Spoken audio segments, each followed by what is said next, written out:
Hi, happy December. Gonna add Lyndsey.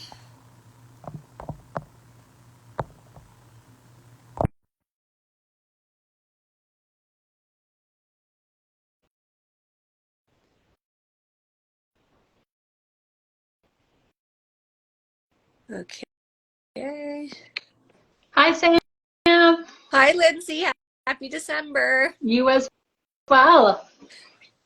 We're back for another sexy First Friday. Oh, Misty's here. Hi, Misty.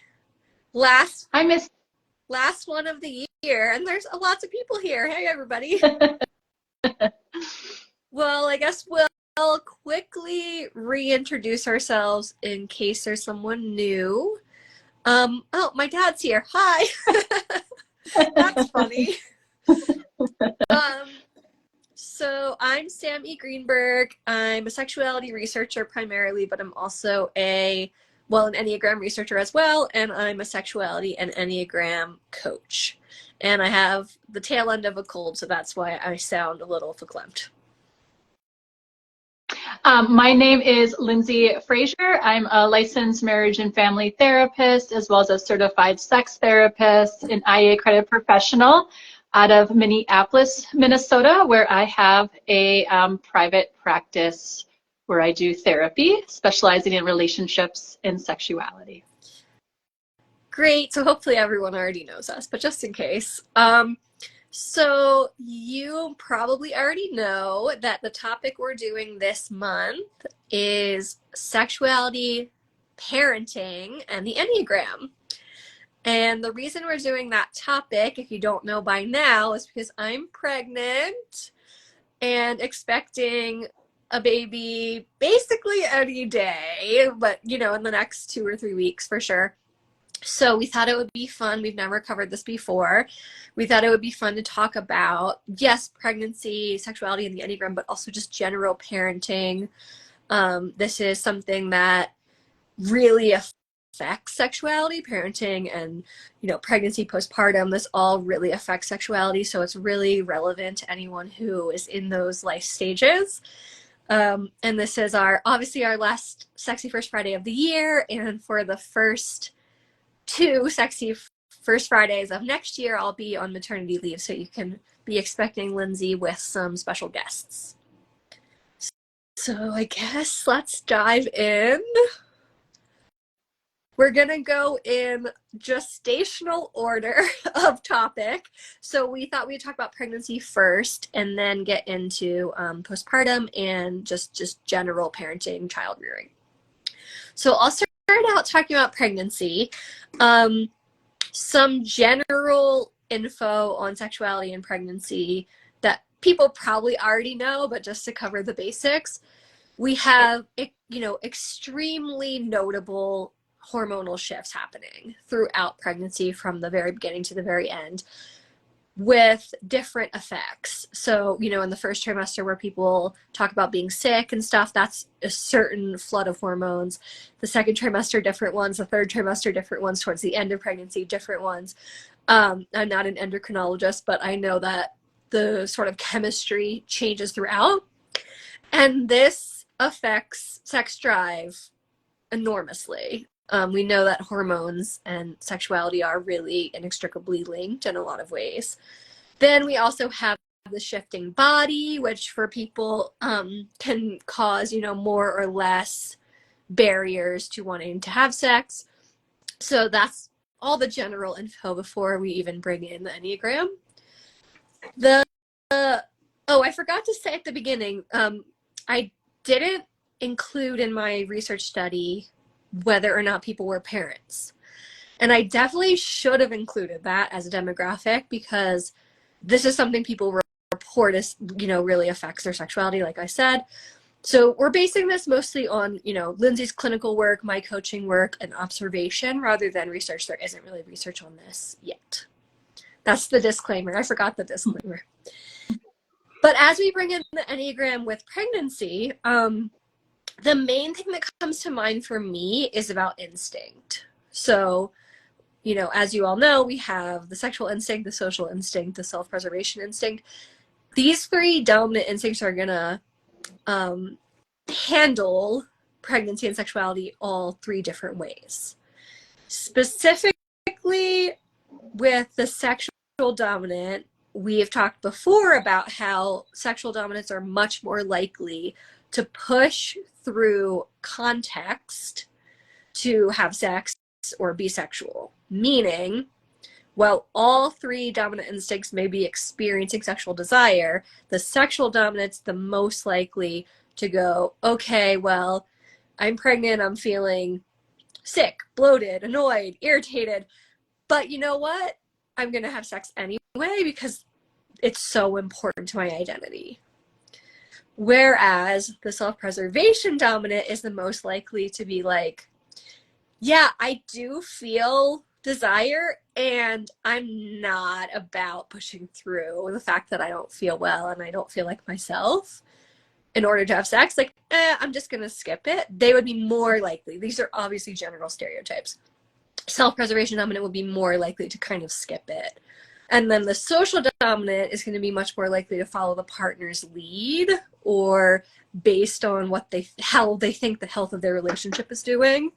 They could go either way. So if they feel like bonded and connected to their partner, they might not push through the context as much. But if they're like, oh no, I really need to feel bonded and connected, that's going to be a priority, then they would push through context more. So it's more dependent with social dominance.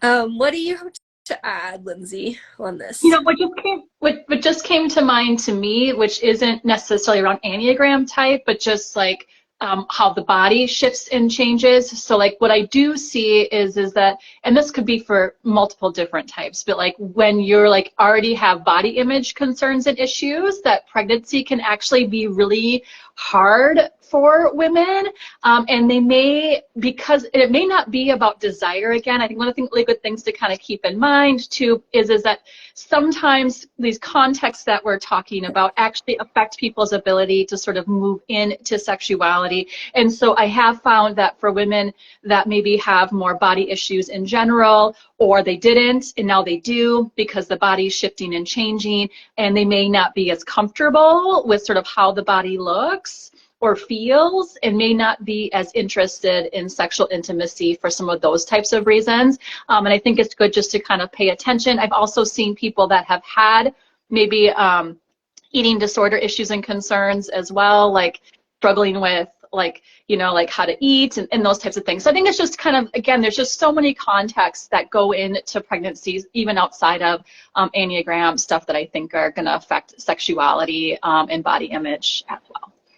That's such a good point, because we do see like resurgence of body image issues and eating disorder symptoms in pregnant women if they even have been in recovery from those things, especially around the first trimester, which is a little counterintuitive when the body hasn't actually changed visibly, but the hormone shift is so prominent that some of those issues can come back. So I'm really glad you brought that up too, Lyndsey.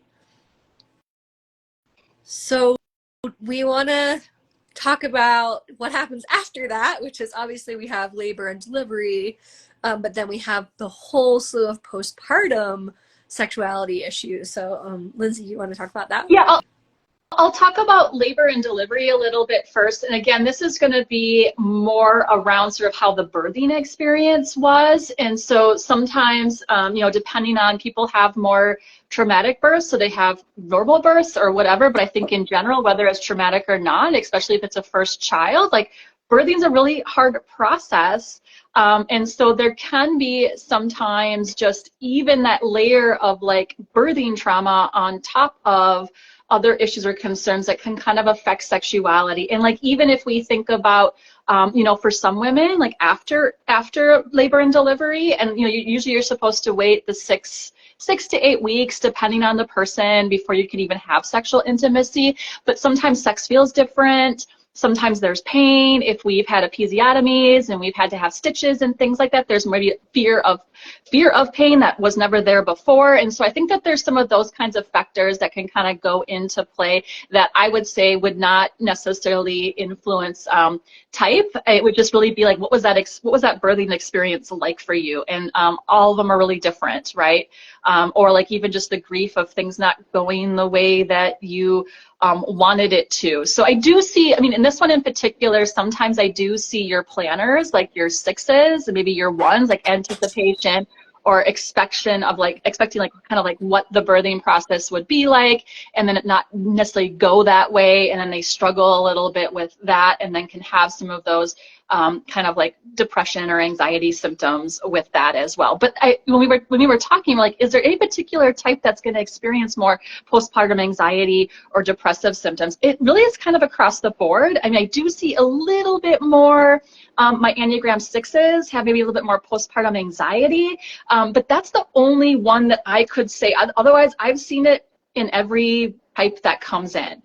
What's interesting when we talk about men is because sometimes men experience this postpartum depression or anxiety as well. And interestingly enough, like I have seen a little bit of a pattern where it's men that are 4s and men that are 2s in particular. So your heart types may be struggling a little bit more with sort of that transition. And I think that we're not often like talking about sort of like the impact on men postpartum as well. But I have definitely had some men in my office where they like actually had what I would say is some postpartum depression or anxiety. The only difference is theirs isn't going to be influenced by hormones the way that women's are, because women's hormones are crashing, but just that like transition or, you know, that of becoming a parent and how that can kind of influence and affect it as well. So you do have to pay attention to your male partners as well, and how that influences and affects their transition too. One really interesting thing that I think is also worth noting is just like if you are breastfeeding, for instance, and how that impacts and influences sexual desire as well. So if you are someone that is breastfeeding, the chemical prolactin actually creates a little bit less sexual desire because it's affecting your hormones and all of these types of things as well. And I think it's really interesting to kind of be able to pay attention to that. One thing that's also really normal that I think a lot of women can kind of be embarrassed about too is that sometimes when you're breastfeeding, you can actually be sexually turned on because of the stimulation of the nipples. And sometimes I've had clients come into my office and they're confused about that, but it's like if that's something that was sensuous for you before, your body sometimes doesn't know the difference of like whether this is my partner stimulating me or whether this is my child stimulating me. And I think for me that's just a good one to say like it's normal. And it does not mean that your child is sexually turning you on. It's just the stimulation of your body of a part that's sensual that can kind of create more of that experience as well. Anything that you'd want to add, Sam, to that? Yeah, I have two things coming up as a result of what you're sharing here with postpartum. One of them is about the men that you mentioned, male 2s and 4s, you know, the heart types. I wonder about 3s, male 3s, and if they are having this as well but suppressing it. That's my intuition from having worked with male 3s. Like they're not coming out and saying, oh, I'm having these crashing feelings, because as we know, 3s are image types that are much more oriented to like, oh, men aren't supposed to have that. Like, I'm just not going to have that.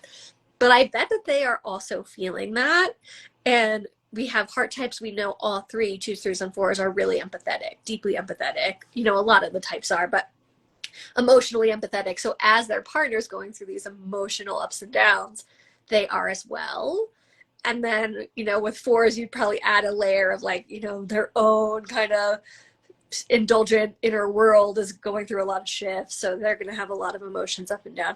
So that's one thing I thought of. And the other thing I thought of that applies to both pregnancy and postpartum about hormones, and I think this is really important, is when the hormonal shift that happens when you become pregnant is actually quite similar to the hormonal shift you would have if you went on the birth control pill, which more or less like stimulates pregnancy in your body so that you don't get pregnant.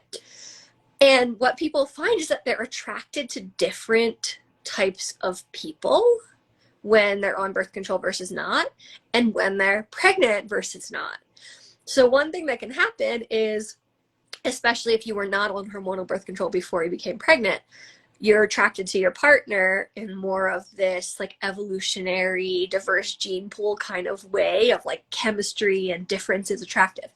When you're pregnant, you're more interested in kin and being cared for, and so like all the differences that were attractive before can become irritating or not attractive for the the whole time you're pregnant even. So another thing that happens is people who are pregnant will be like not into my partner anymore, like, oh, this is a crisis, I'm about to have a baby with them.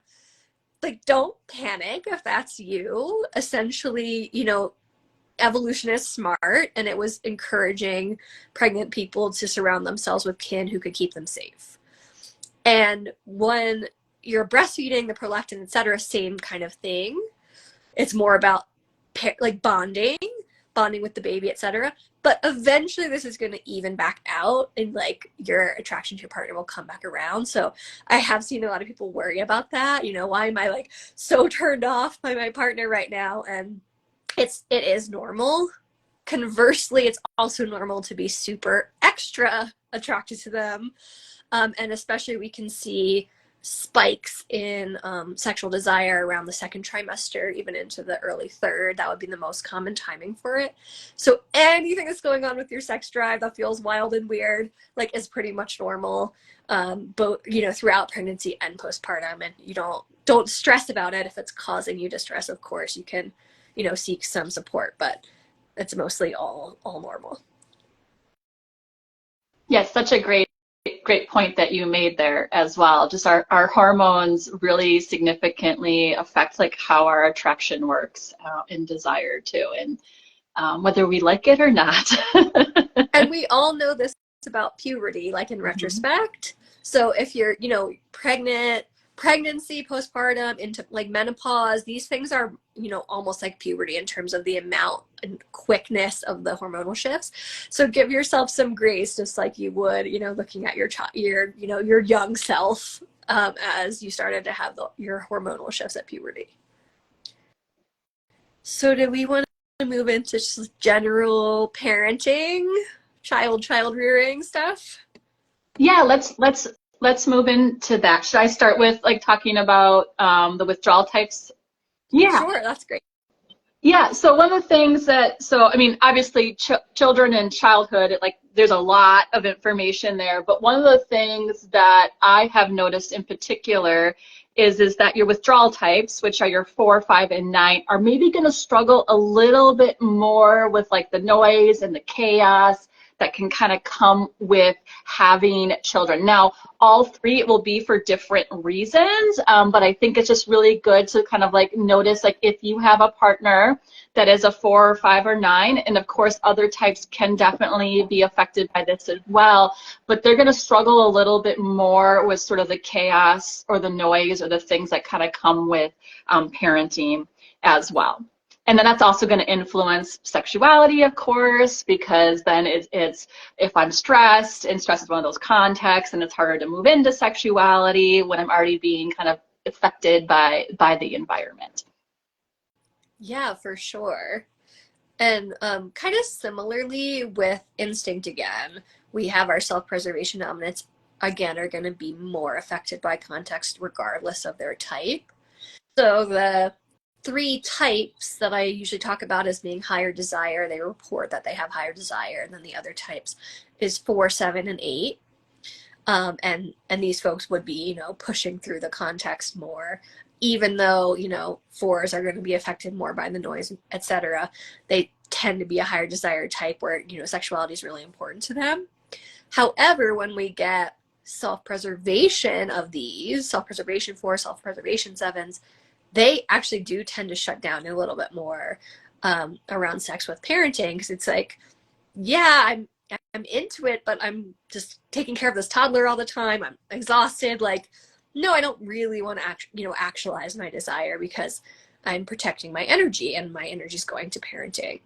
So instinct can really mitigate even the influence of type in this case. And again, I'm a little bit of a broken record with the sexual dominant versus self-pres dominant, but sexual dominants are going to push through this more, especially your higher desire type sexual dominant. So sexual dominant 4s, 7s, and 8s are probably the most likely to still have, a robust sex life as parents, as a general rule, whereas some of the other types, and especially self-preservation dominance of any type, it might drop off, especially while the kids are little or higher maintenance or going through phases where they're, more difficult. Well, I think it's interesting, like, as you talk about that too, which, you talked about in a previous episode with the self-preservation, like, that, like, they may appear more lower desire sort of during the child rearing and just even career and all of those impact of context that affects you. But I think it is really interesting because sort of when they come out of after having children, like all of a sudden their desire can spark.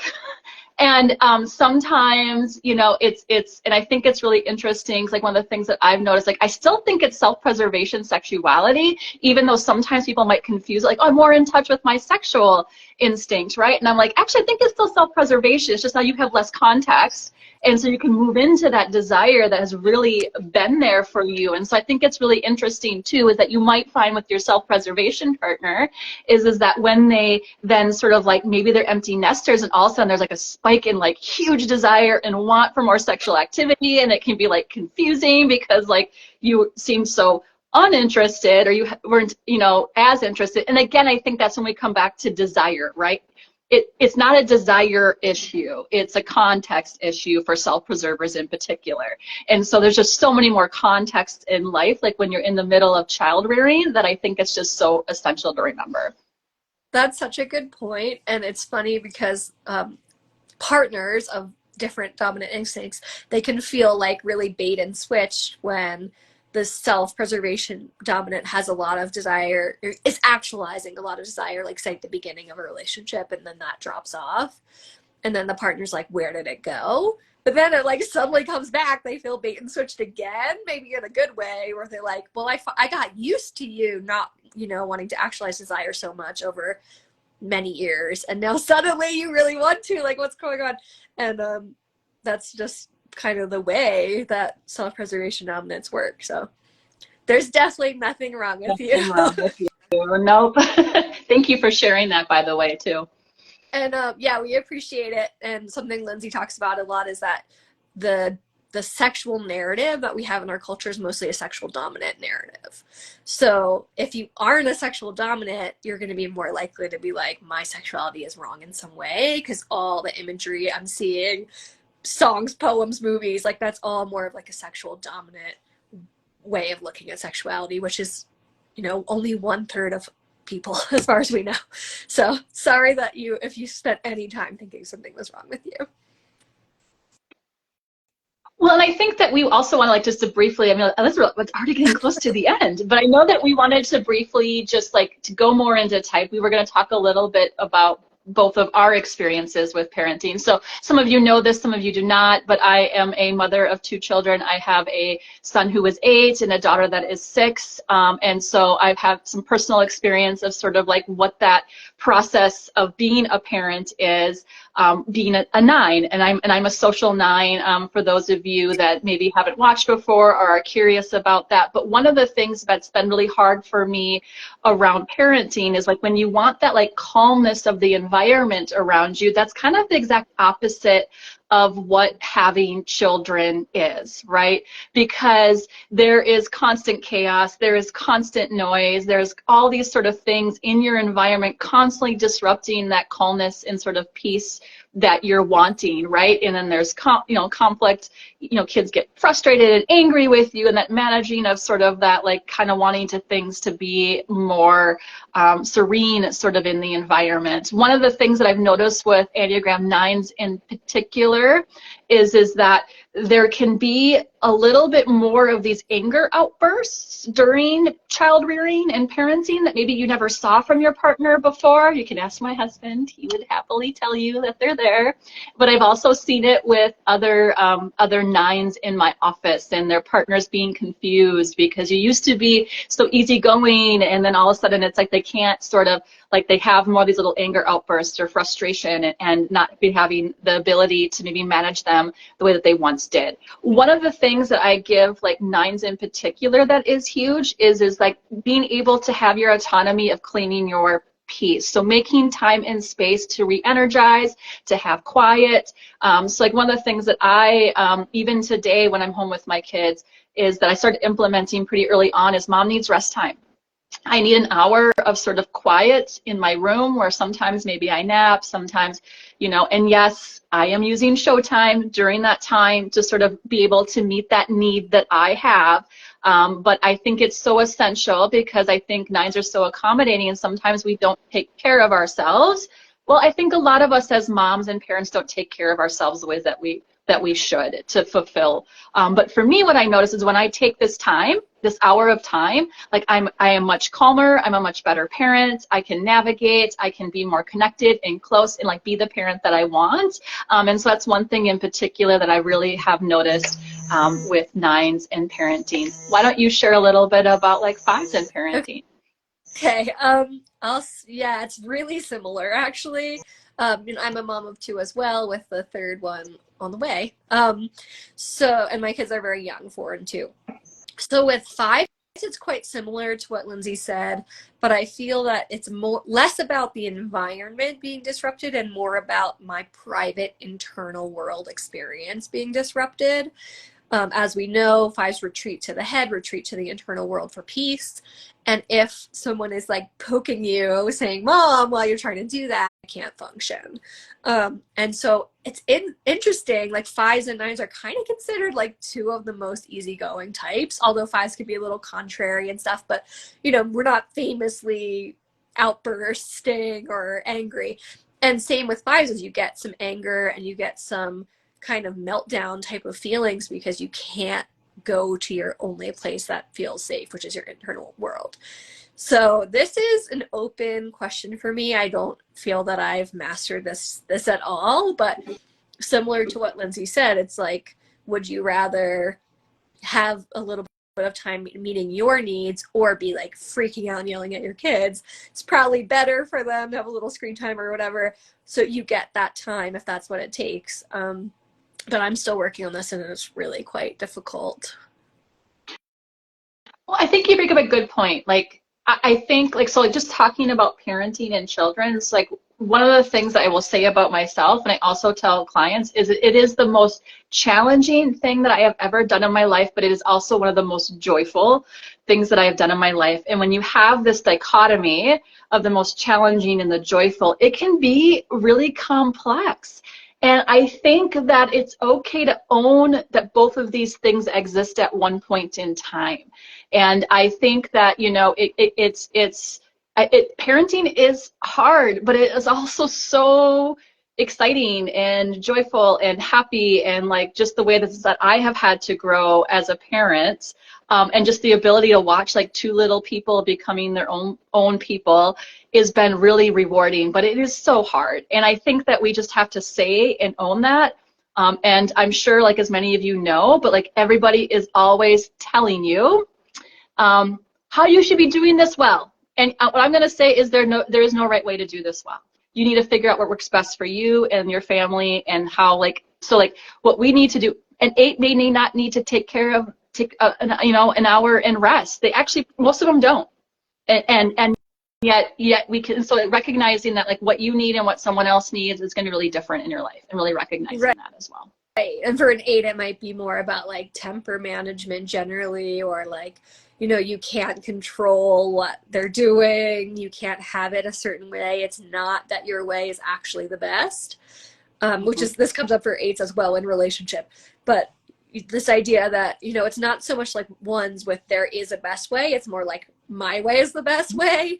8s are going to have more often than not, kids that are defiant to their way being the best way, and having to spend time working on accepting that there's like all these different ways of being. My husband's an 8 as well, Tara Wilbur Toto. So it's basically each type is going to have different thing to work on, and we don't have time to go into everyone on this episode, but because we're already at the end. I know, we're already at the end. Like, I could say some things about ones, but we don't have time to talk about what ones.